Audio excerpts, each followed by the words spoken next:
the cloud. Okay. So, Rafael, you can start.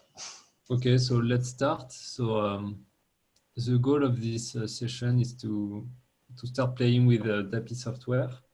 So it will be based at first on the version that was shipped last week, which is I think I'll share my screen. Where is it? Share that one. Okay, so so the first step, as explained, is to download the software. Tomislav, did you download and install it? No, sorry. I didn't know you're expecting this to me. So No, that's fine. We have time. do you want me to do it, or what is your plan? I can just do it on my computer and follow the tutorial that I wrote, but you can choose between participating actively or just listening. That's how you prefer it. Well, I can do it if yeah, it should be pretty simple, right? Yes, that's the goal. We'll see. Let's go to another window. Come on. And then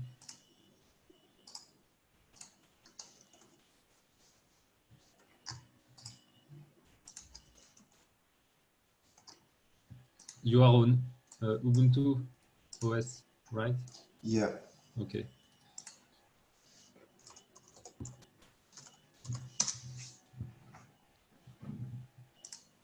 One second.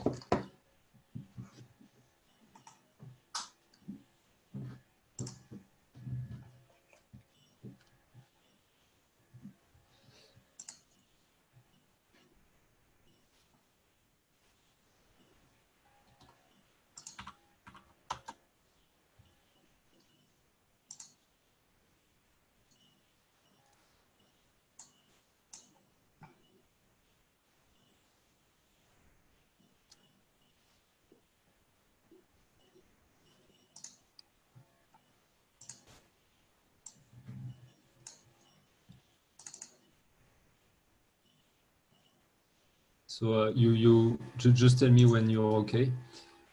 So what we will be following today is this tutorial. So the main point, the goal of the operation today will be to deploy a very simple web application to DAPI. It will be a full DApp, so we will explain as we go along in what it consists in.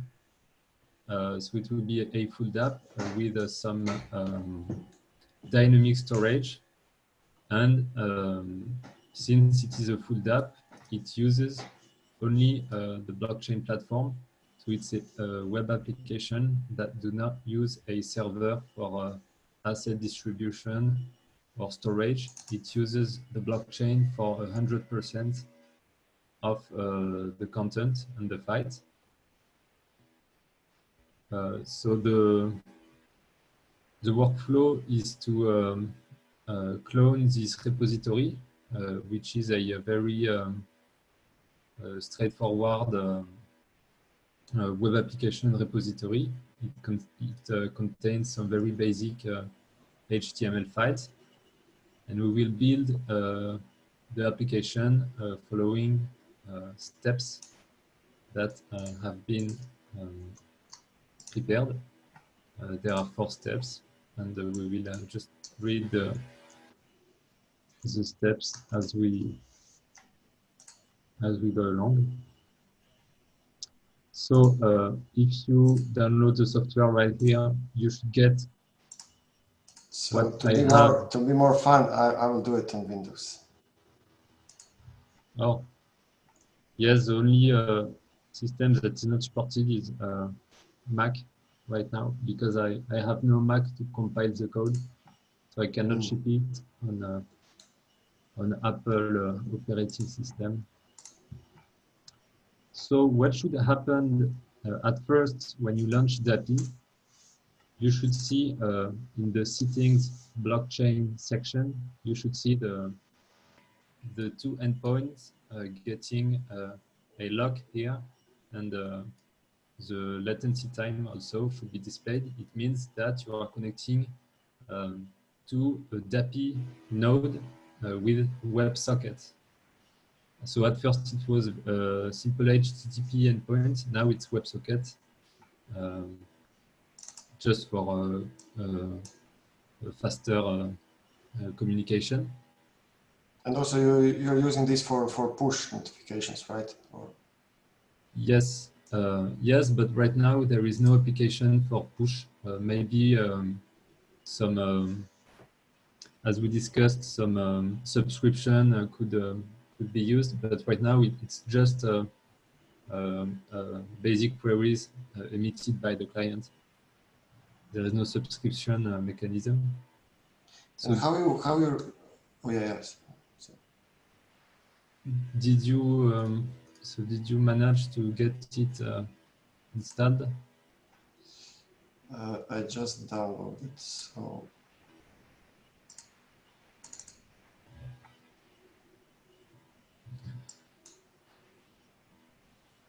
So the two endpoints that are here are development endpoints. These are the two nodes that run the DAPI network. But of course, if you are developing with DAPI and want to play with your private blockchain on your computer, you can change it, and you'll have to perform some operations. But it's not the topic of today.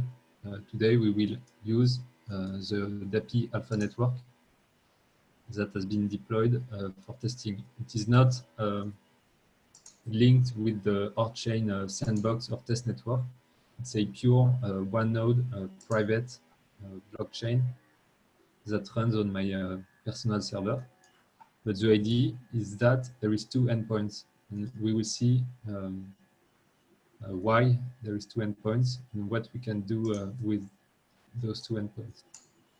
okay, so I have it running. Yeah, I wanted to ask you, how do you run these client applications? It's a how does it run?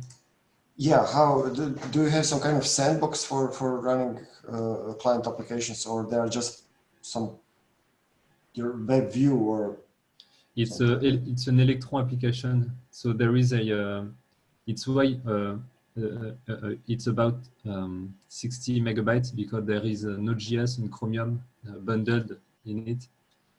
It's an Electron.js application. And this client code, you know, it's sandboxed by just because each application is like one tab in the Yes, in this. it's just like a web browser.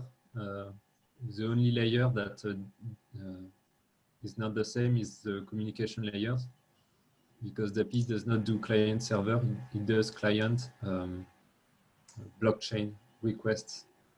So basically, it's we will see it's a web browser.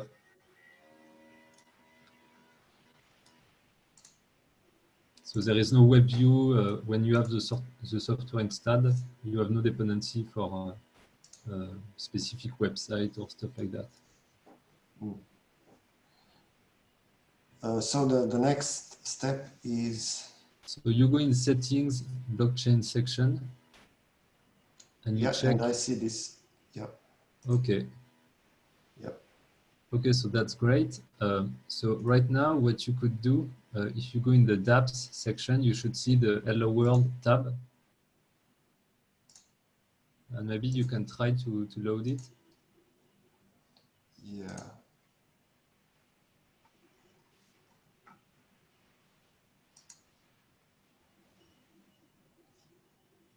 Now I'm on the step 3, deploy. So I need public and private key, right? Oh, you are following the tutorial?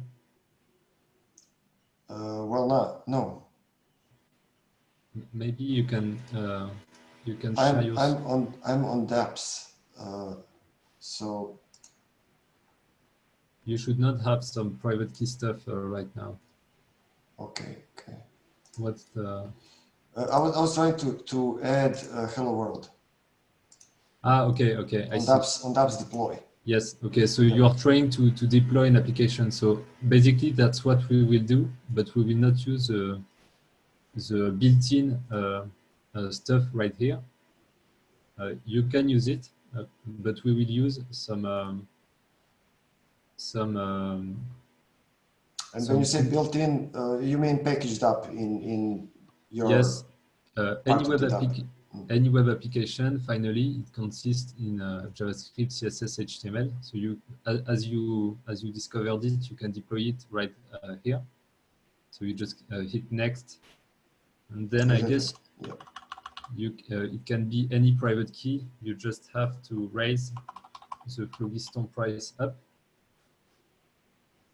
and you should be able to deploy and see your dApp. But the goal of the tutorial is to go along this README. So that's an example web application that uses a CLI. So it's more easy to follow. So maybe I should start right now. So if you clone the repo on your computer, you will get those files. So I think I'll zoom. Okay. So the README said that it's quite easy at each step. We will reference another JavaScript file. So the first step, did you clone the repo, Tom, or Just a second. okay?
I need to log in to GitHub on this machine.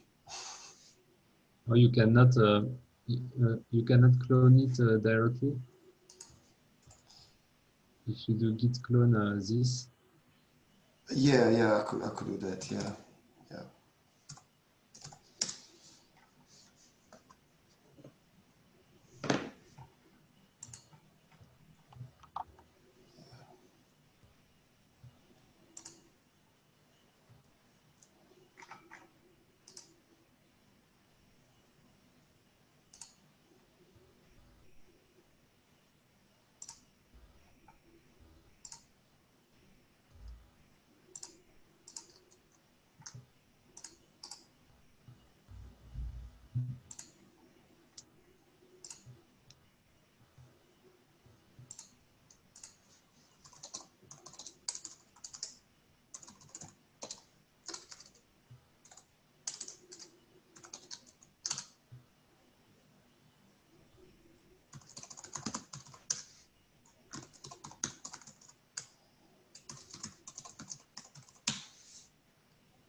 So the idea of this repo is for any repo that is a basic web application repository with some HTML and JavaScript stuff, it should just be able to add this dependency, the CLI, and this is a CLI that will help you deploy any web application to a ORChain node and making it therefore available in the Dappy browser. So the goal for it is to be very simple.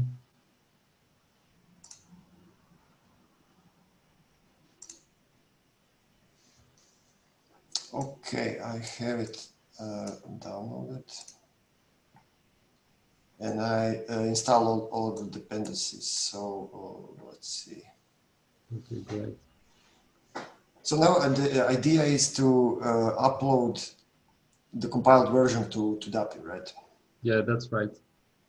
So the main file is the dappy.config.json file that you see. Do you need to use Dappy just for that, or you can? I see you have npm run Dappy push.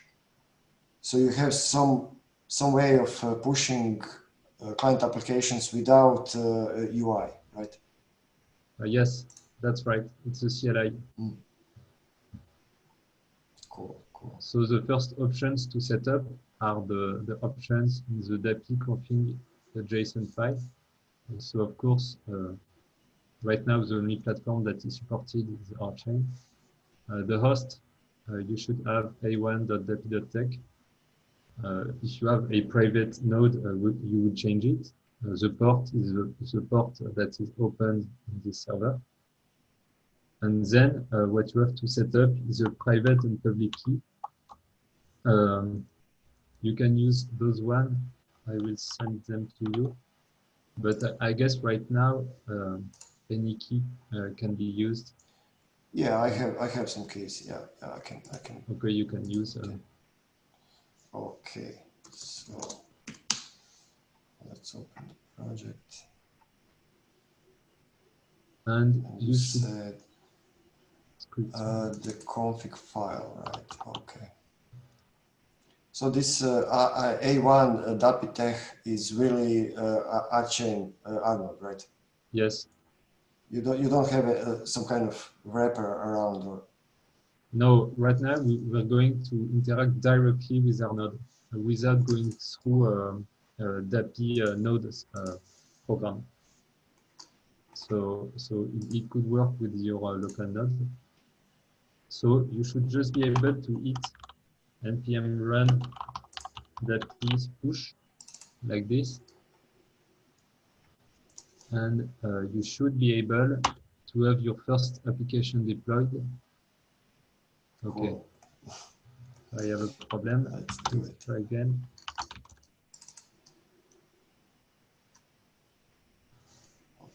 Okay, so it worked in my computer. Did it work on your? So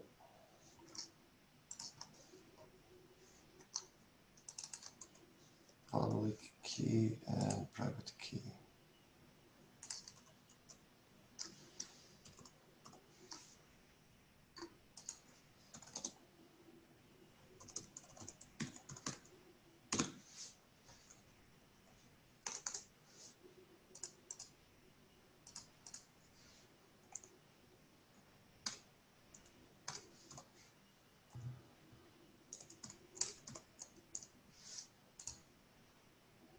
Dappy push.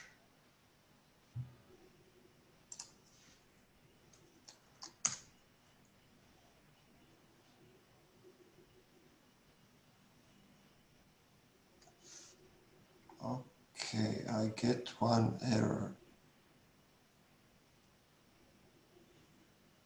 Error in parsing new line. So Error in parsing? yeah, this one. Do I need to set something else? or chat? I can also try not from the Windows, but from the Bash. This is strange. It says unable to deploy. Oh, yeah. Okay. So on Windows, it might be due to Windows operating system. Yeah, I can use. I'll keep this error. Maybe now I'm using WCL. Oh, I have the same error. Okay, that's. Sorry, what you said? So basically, it means that, of course, the rolling code that is sent to our chain is invalid.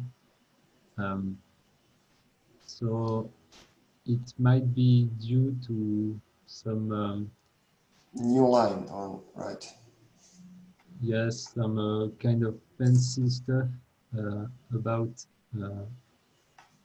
Node not behaving the same way in Windows. I don't know. But now I tried with WCL.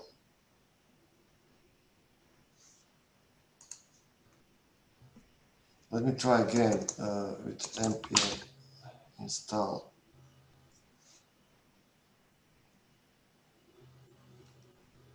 I was just running npm install again, so maybe this is not enough. So now I deleted the node modules and start again. Okay. They should be like clean. Yes, I did not test it on Windows. They should be the same as on Linux, right? Yeah, you should have an output like this one. So can you say what are you doing? You know, so what happens in what order? So can you remove this screen? I see only the gray box. So the first thing this CLI does is bundle all the files necessary for the web application into one file. So it takes the JS and CSS and creates tag in the index.html, and then it bundles it into a .dpy file, which is just a base64 version of a HTML file plus a cryptographic signature that will be used inside DAPI when an application is linked to a name to verify the authenticity of the file. But right now, the signature won't be used. But the first step is DAPI CLI compiles every of these files into a big HTML file and does a base64 string of it. So there is no encryption, it's just a signature plus bundling. And eventually, if they are JavaScript libraries or CSS libraries, it adds a reference to them in the HTML also, but it's not very important. So the code. How do you mean? Yeah. Sorry, go ahead. How do you mean CSS libraries and JS libraries? They are not part of the. You're not referencing the same way as. I mean, it will be part of the bundle, right? No, it won't. That's the idea, because it can be a bit heavy to store some entire libraries on chain. So you can, if you want just to rely on your file, you can put everything in that one. But those libraries can be delivered by DAPI software locally. So you have already them in your DAPI software, and you are. If you want to use them, you can just reference them here, and it will be referenced as the following way.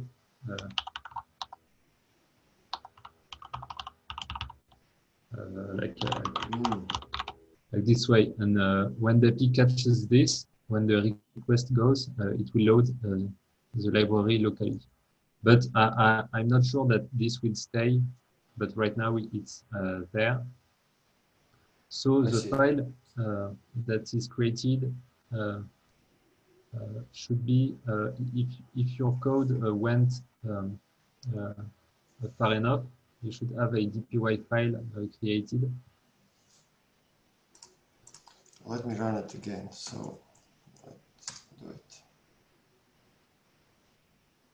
File is created. Yeah, it's successfully deployed. Cool. Okay.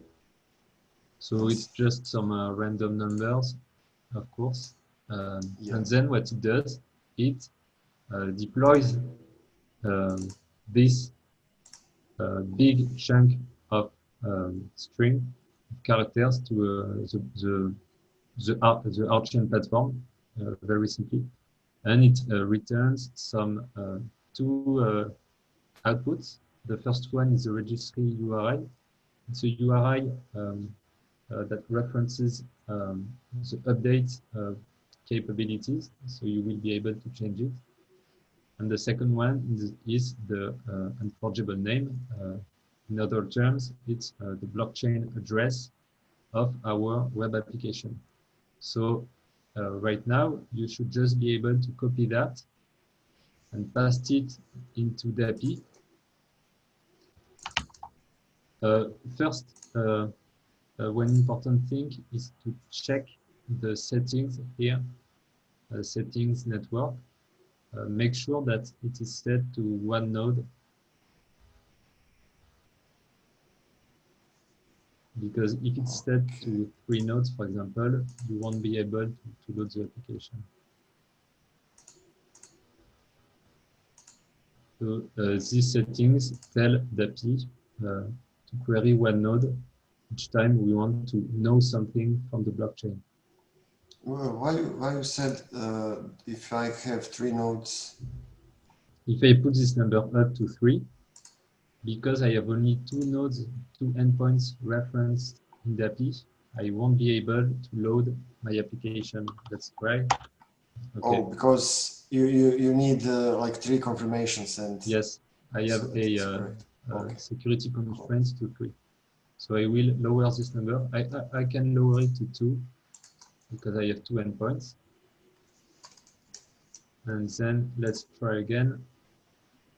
Okay, now I'm what I need to do, go to dApps and search for this. Yes. You should just have for the unforgeable name, or I need to put this in you just prefix? pass the unforgeable name.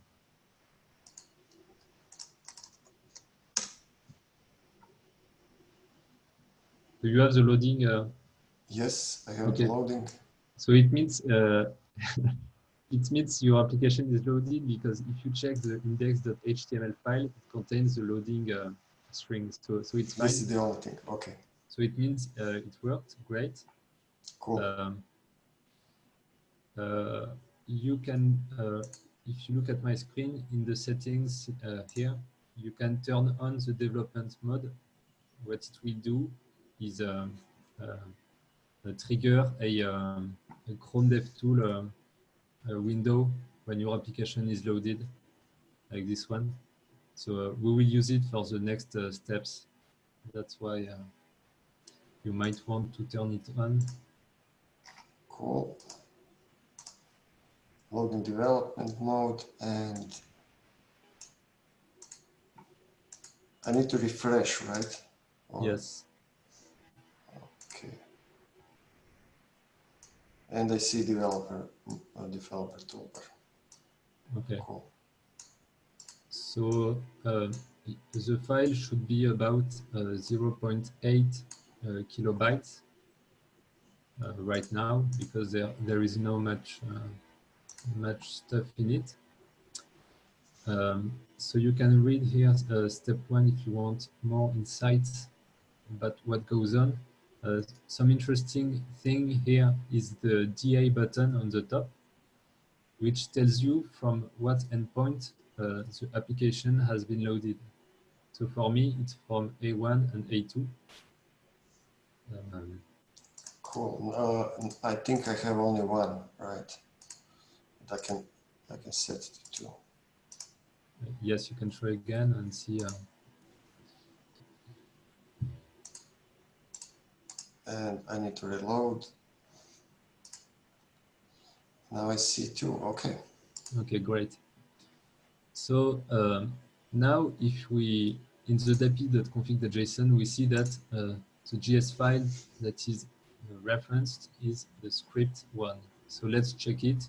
There is nothing inside it. So our front-end application does not execute any JavaScript code. And now we will start to play with the Archain platform. And at first, we will store a value on the blockchain and read it from the web application. So this is the step 2. There is 2 files to update in the step 2. The push.row.example file should be renamed to push.row. And this will be the backend code of our web application. So of course, it is a Golang code, but it contains more stuff than the default push.row file that is used in DAPI CLI. You can check it on GitHub. So our web application will consist in a toggle button that can turn the light from on to off and from off to on.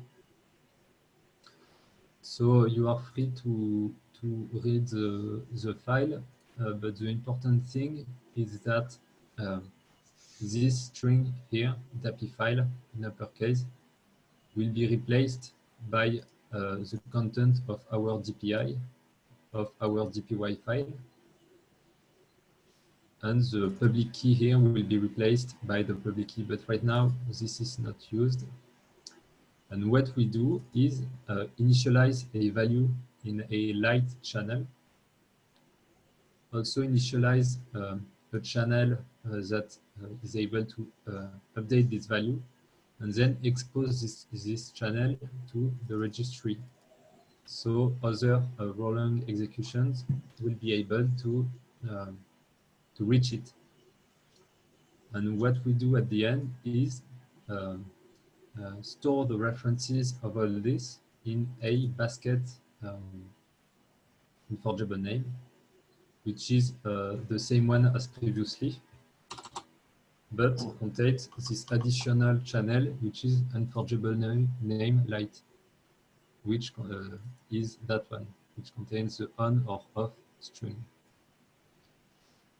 So step 2, rename the push.row.example to push.row, and then we will also change the script 1 to script 2. So what's inside the script 2 is some basic reading from the blockchain. So we will start reading some stuff from the blockchain.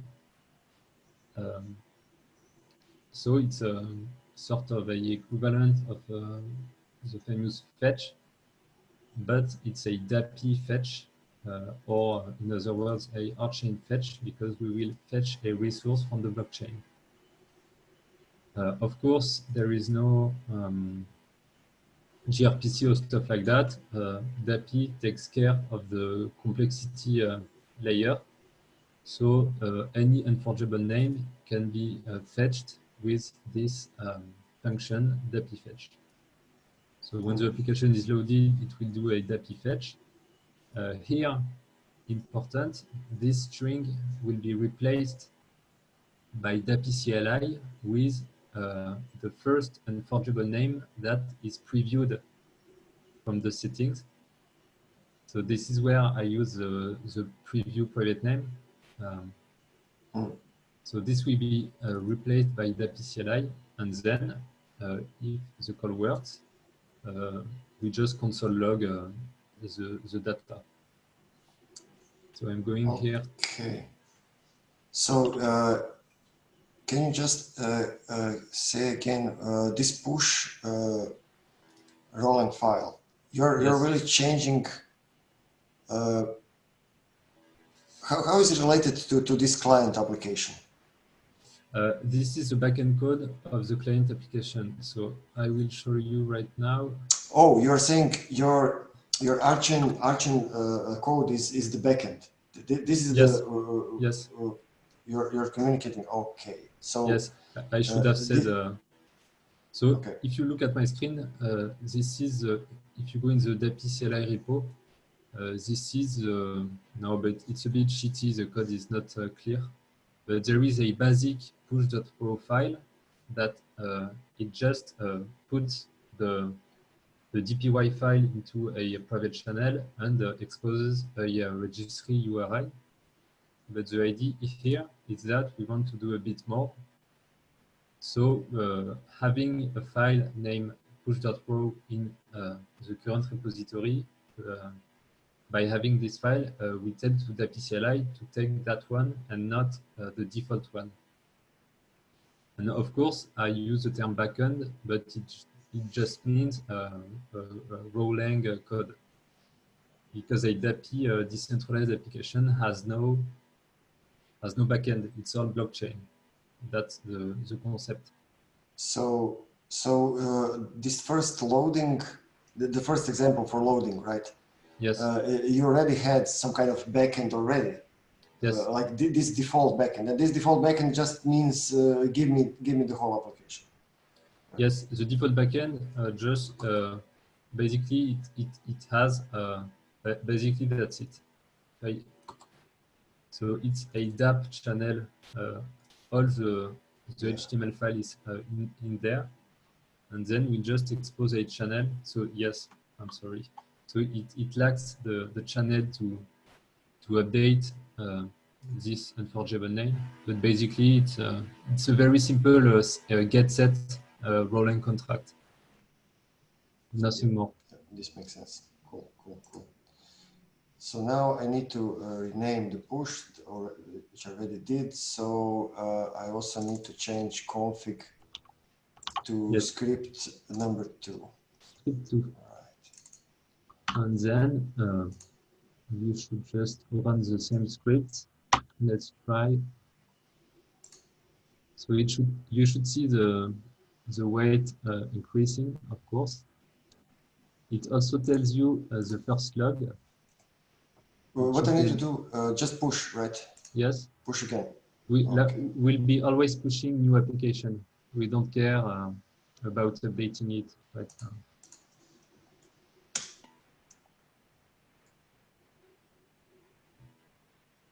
So now you just create another unforgeable name, right?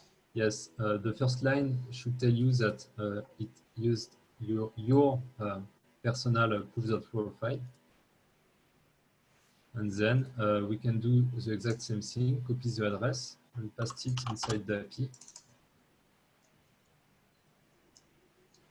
Oh snap. And is there some kind of connection to the previous push or? No, it's all new. It's new name and that's it, right? Okay. Yes, but I have some strange stuff on my okay, now I see. Yeah, I see light unforgeable name is this and registry URI is this. Okay. Yeah, this is what we are expecting. Cool. Okay. So on my side, I have some strange issue. Why is that? If you pass.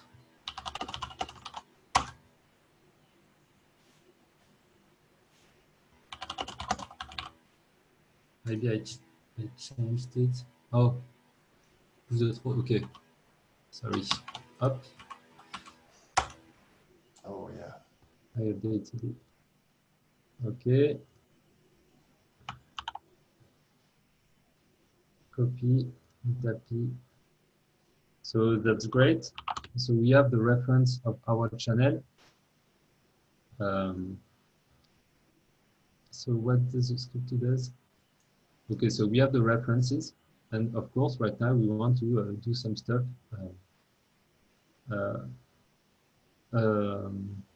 based on the value on the blockchain. of course, what is the matter for us is the value of the of the light unforgeable name channel, which is that one. So when it's on, we want to we will set the background as white, when it's off as black. So this is the next step.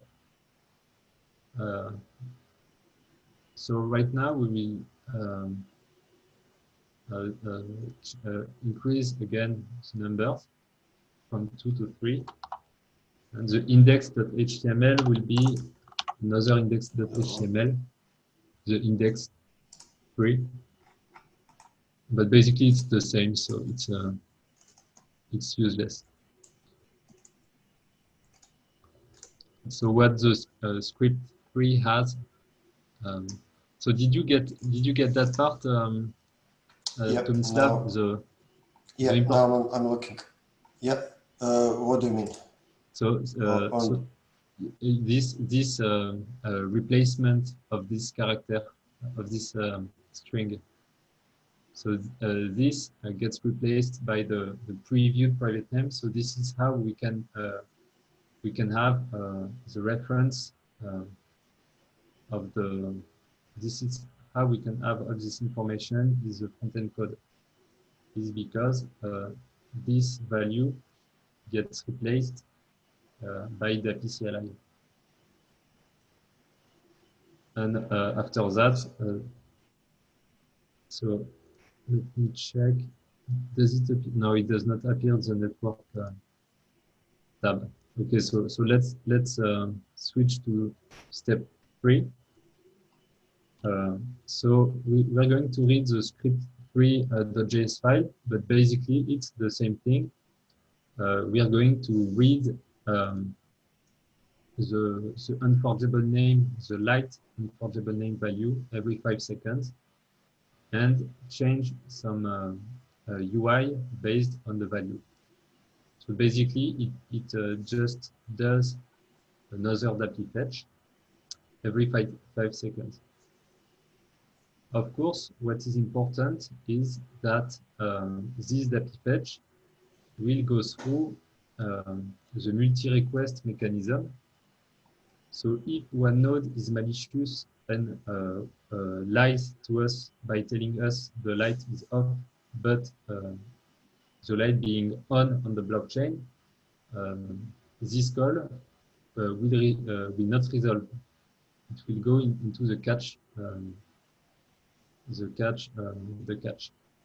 So that's the idea, is that every read call is constrained by the settings of the user. So when there will be a DAPI network with 20 members, if you want some very high constraints and security settings, you will be able to turn this number to 20, and therefore this DAPI fetch will query 20 endpoints on the internet network, and you will go into this block only if the 20 agents are in phase regarding the value of this unforgettable name. So that's how it goes. So let's deploy this. Yep. And you're really doing the same thing for loading the whole app, or just doing the one request? Right? Yes, it all follows the same philosophy, which is no client server. So let's. Okay, now I have the new version. And okay, so I think I did a log, so we can see the complete row long expression. Yeah, I see it. Okay, so we see the gstring value to on, and we see the body that displays light is on. Click to switch.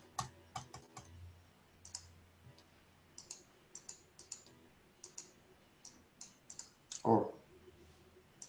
So right now it does nothing. Oh, click to switch doesn't do anything, right? Yes, because we have not coded it. Oh, okay. So this is step 4, right? This is in the final step. the step 4. So you just have to change to script 4. Let me see. Yes, okay. And so there's just an addition in the top of the file. If you check it. So right now we used dapprchain.fetch to read data from the blockchain.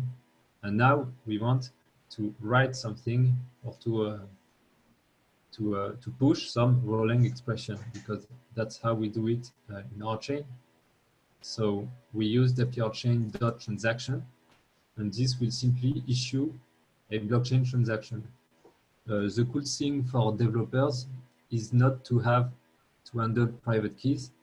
Dapi does that, the browser does that, and the web application does not do it. So this could be very handy for some developers who do not want to play with some sensible data. So so it's very. So you're saying you have a private key in your like one like the whole DAPI application, right? Not the, yes. the one specific. Okay. Yes, it's just like a browser may store some data. I don't know if it has some equivalent. It's a bit like MetaMask application. MetaMask it's like browser extension, and it stores the private key, but third-party applications do not. So that's same thing with DAPI. So we will see what happens when this code gets executed. So let's deploy it again. Okay. Script 4, okay. And you should have a pop-up asking you. Let's see.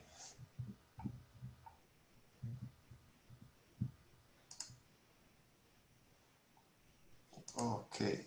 Yeah, I see the pop-up. Okay.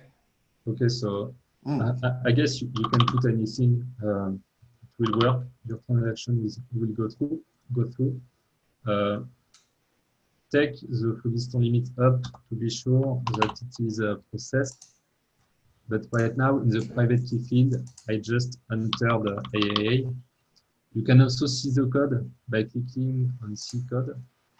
If you want, as a client, to make sure that there is no operations that you don't like. And then you hit send. And the value on chain is called every 5 seconds. So right now we should just have to wait to get the screen updated.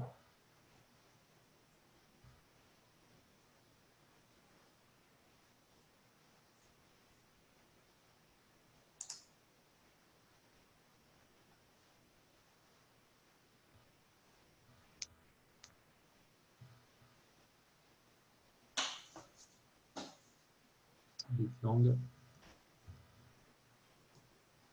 So this is the step where some subscription mechanism could be implemented in order for the application to avoid polling. So my application got updated. Yeah, mine too. Okay, great. Cool. I can do it again, right? Yeah, you can. To change again. You can change it to up.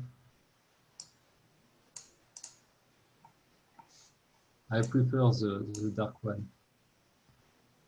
Okay, yeah, me too. Yeah, and you can also use hardware wallets for the signing. Yes. So if you don't want to expose directly private keys, you can just and I was successfully done this with MetaMask. So. Like a USB key. Yeah. Okay, I've never used one, so I'll have to see how it works. But yes, I guess I could interact with it. You can go in the DAPI transaction section. You will see all the transactions that have been sent. So so you will see that one transaction has been emitted from a DApp, and another is a oh, that's on my DAPI because I did a deploy. I don't know if you have that one. So this is just some anecdotic feature. Some important thing here in order for a user to avoid giving his private key every time, he can just create an account in DAPI, private key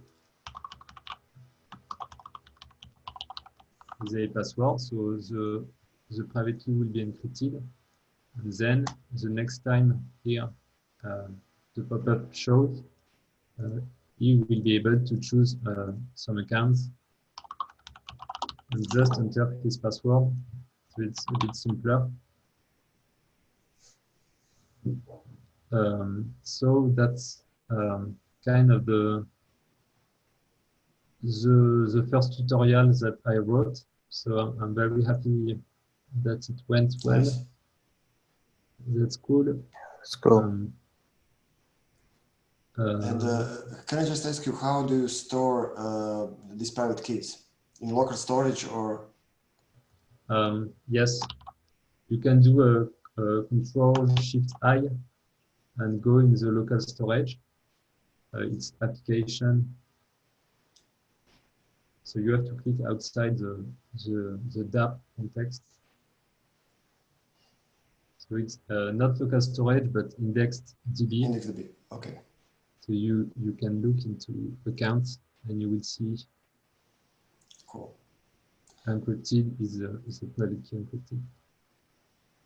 And is this the whole database is encrypted, or some stuff is encrypted, or?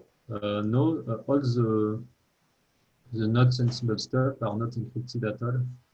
For example, the records. I don't know if you have some in your names section. I guess you should have some. Names, okay.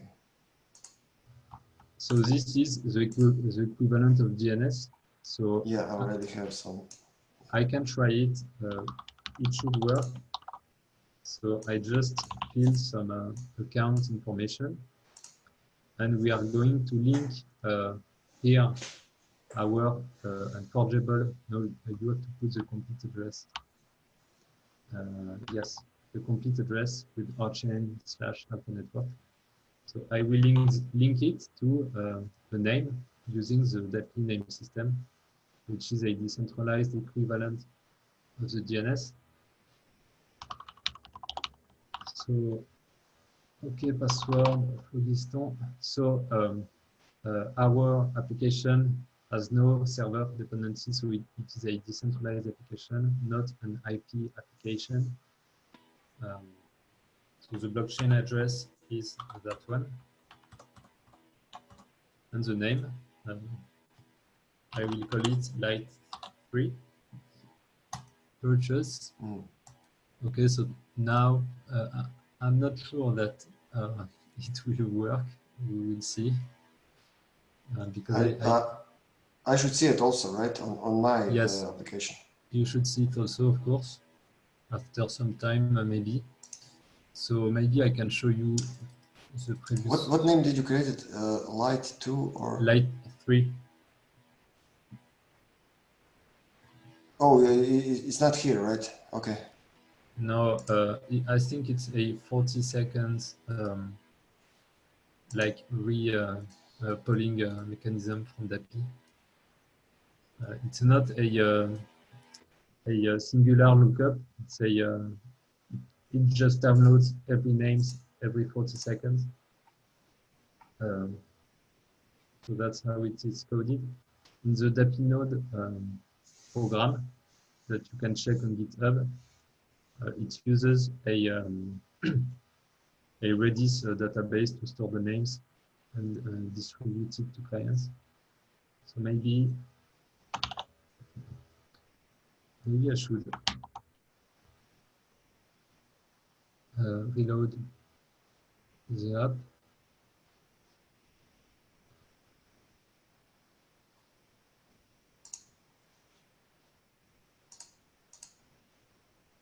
So I can show if we have just a bit of time. So this the application that we deployed is a full DApp. So there is no server; it's all blockchain.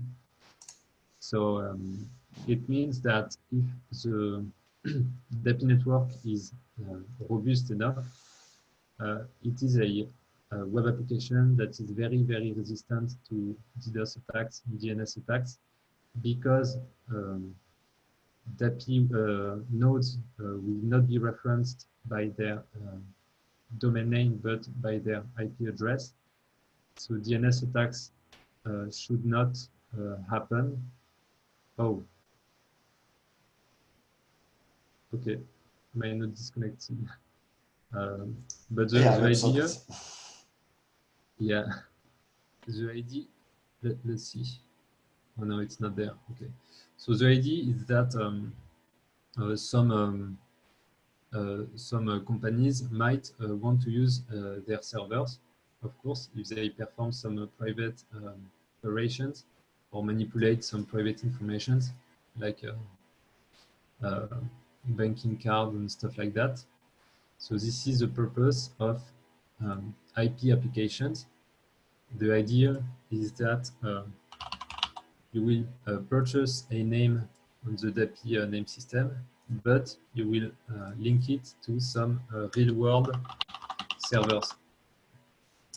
But the cool thing is that it does not use a DNS system because you link your name to a IP address, and the name is not resolved with a DNS lookup, of course, but it is resolved with the DAPI multi-request.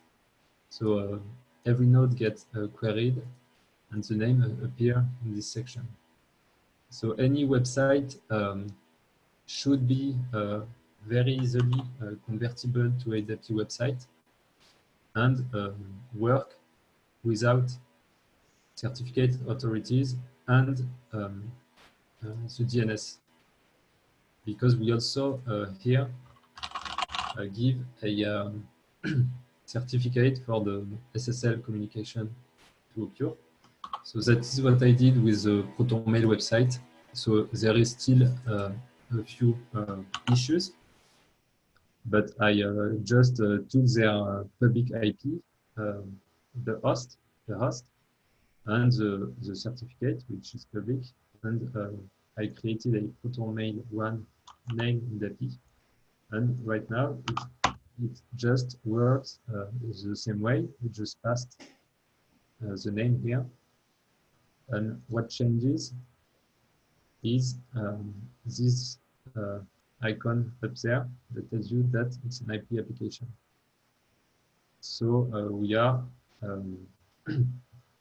interfacing with a private server. So connection don't work right now, but it's some minor issues. But yes, the idea is that DAPI can also be used for private-owned delivered web application. So that's just what I wanted to show. Cool, cool. And can you call some API, between IP and DA applications? Not sure to understand. I mean, from the perspective of client applications, right? They all have DAPI URIs. Yes. Right? And you can have IP application and you can call DAPI endpoint, right? Which is not inside the code here. Yeah. Is this execution context? Yeah. Oh, okay. I see. If you have IP application, you have normal web application. You cannot call a DAPI endpoint. Yes, all the DAPI chain and DAPI transaction stuff is not available inside this context because it's all the page of the server delivered by the server.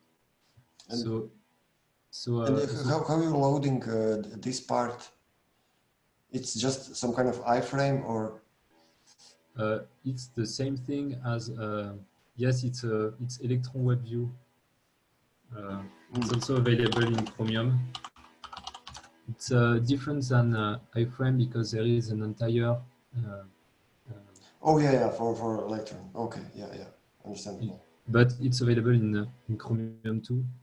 Basically, it is a tag that is used for tabs and isolated context. So Google loads also.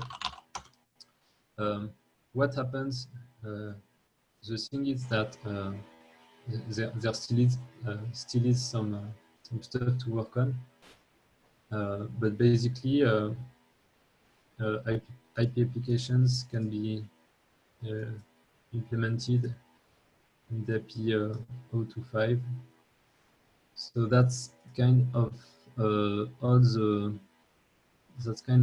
of it for today, I guess. Cool. Very nice introduction.